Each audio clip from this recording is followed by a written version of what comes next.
ہمارے گھر میں دو ایسے رازدان رہتے تھے جو نہ دروازہ کھٹکھٹاتے تھے نہ اجازت مانگتے تھے، مگر ہر بات سن لیتے تھے۔ کبھی اچانک ابو کی آواز میں ڈانٹ سنائی دیتی، کبھی امی کی نقل، اور کبھی ایسا جملہ جو کسی نے ابھی کہا ہی نہ ہو۔ سب کو شک تھا کہ گھر میں کوئی شرارتی روح ہے، مگر اصل بھید تب کھلا جب پنجرے کے اندر بیٹھے دو ننھے فنکار گردن ہلا کر مسکرائے۔ جی ہاں، یہ کہانی ہے ہمارے پالتو طوطے اور مینا کی، جن کی زبان تھی تیز، دماغ تھا تیز تر، اور شرارتیں سب سے زیادہ۔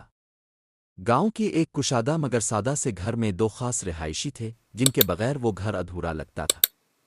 ایک تھا سبز پروں والا شرارتی طوطا جس کا نام تھا او مٹھو، اور دوسری تھی کالی چمکتی آنکھوں والی ہوشیار مینا جسے سب چنچل او کہتے تھے۔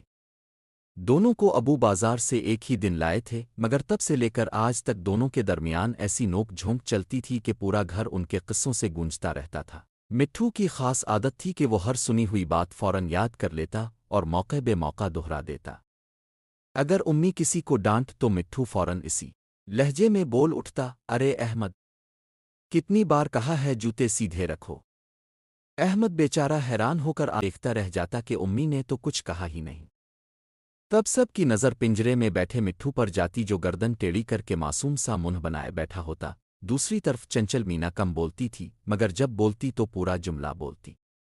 وہ صرف نقل نہیں اتارتی تھی بلکہ اپنی طرف سے بھی اضافہ کر دیتی تھی۔ ایک دن دادی اماں نے ہنستے ہوئے کہا، یہ دونوں پرندے نہیں گھر کے جاسوس ہیں۔ اور واقعی وہ دونوں ہر بات غور سے سنتے اور وقت آنے پر استعمال کرتے۔ ایک صبح کا واقعہ بہت مشہور ہوا۔ ابو دفتر جانے کے لیے تیار ہو رہے تھے۔ انہوں نے جلدی جلدی چائے پی اور فائل اٹھا کر دروازے کی طرف بڑھے۔ اچانک مٹھو زور سے چیخا، ابو، موبائل کہاں ہے؟ موبائل؟ ابو چونک گئے۔ جیبیں ٹٹولیں تو واقعی موبائل میز پر ہی پڑا تھا۔ سب ہنسنے لگے۔ ابو نے مسکرا کر کہا، واہ بھائی مٹھو، تم تو میرے سیکریٹری ہو۔ چنچل فوراً بولی، سیکریٹری نہیں باس۔ گھر کہوں سے گونج اٹھا، مگر اصل مزہ تو اس دن ہوا جب محلے کی خالہ زبیدہ چائے پینے آئیں۔ خالہ زبیدہ کو عادت تھی کہ وہ آتے ہی گھر کی ہر چیز پر تبصرہ کرتی، ارے بہن یہ پردے تو بدل لو، کتنے پرانے لگ رہے ہیں۔ امی مسکرا کر خاموش رہتی۔ مٹھو نے غور سے سب سنا۔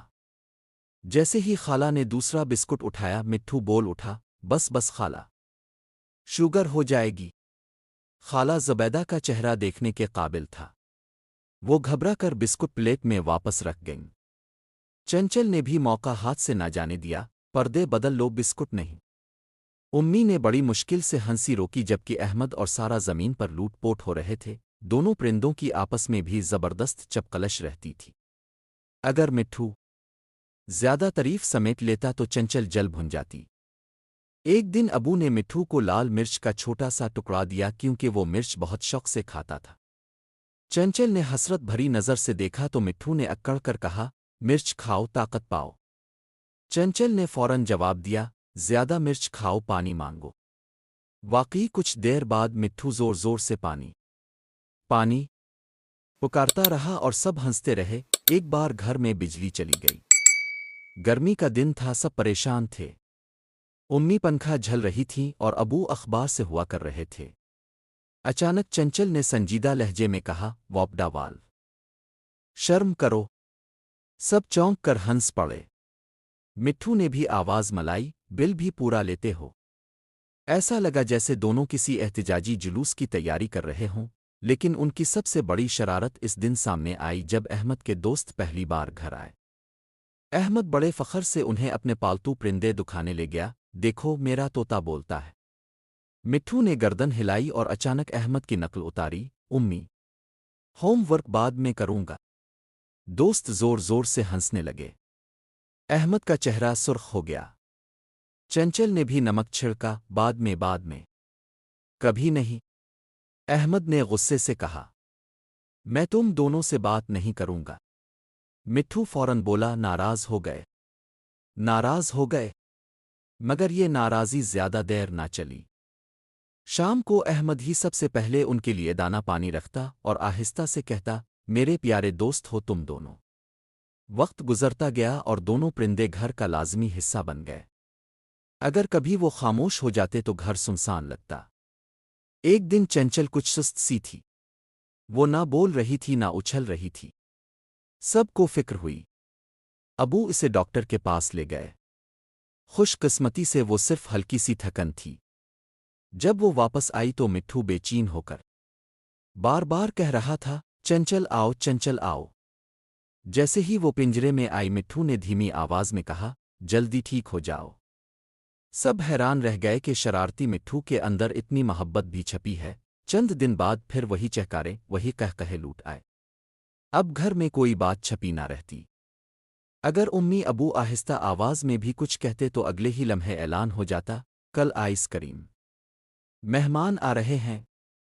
یہاں تک کہ ایک دن ابو نے مذاق میں کہا، ان دونوں کو اسکول بھیج دینا چاہیے، اتنے سمجھدار ہیں۔ چنچل فوراً بولی، ہوم ورک بعد میں۔ اور مٹھو نے تالیاں بجانے جیسی آواز نکالی، یوں وہ گھر جو پہلے عام سا تھا ان دونوں کی وجہ سے ہنسی کا گہوارہ بن گیا۔ محلے والے بھی صرف ان کی باتیں سننے آ جاتے۔ بچے ان سے سوال کرتے اور وہ کبھی صحیح تو کبھی الٹا سیدھا جواب دے کر سب کو ہنسا دیتے۔ آخرکار سب کو یہ احساس ہوا کہ مٹھو اور چنچل صرف پالتو پرندے نہیں بلکہ گھر کے زندہ دل رکن ہیں۔ وہ دکھ میں دلاسا دیتے، خوشی میں شور مچاتے اور ہر دن کو خاص بنا دیتے تھے۔ اور آج بھی جب صبح سورج کی پہلی کرن آنگن میں پڑتی ہے تو سب سے پہلے آواز آتی ہے، السلام علیکم۔ پھر دوسری آواز گونجتی ہے، چائے بنا لو۔ اور یوں ایک اور ہنستا مسکراتا دن شروع ہو جاتا ہے، مٹھو اور چنچل کے ساتھ۔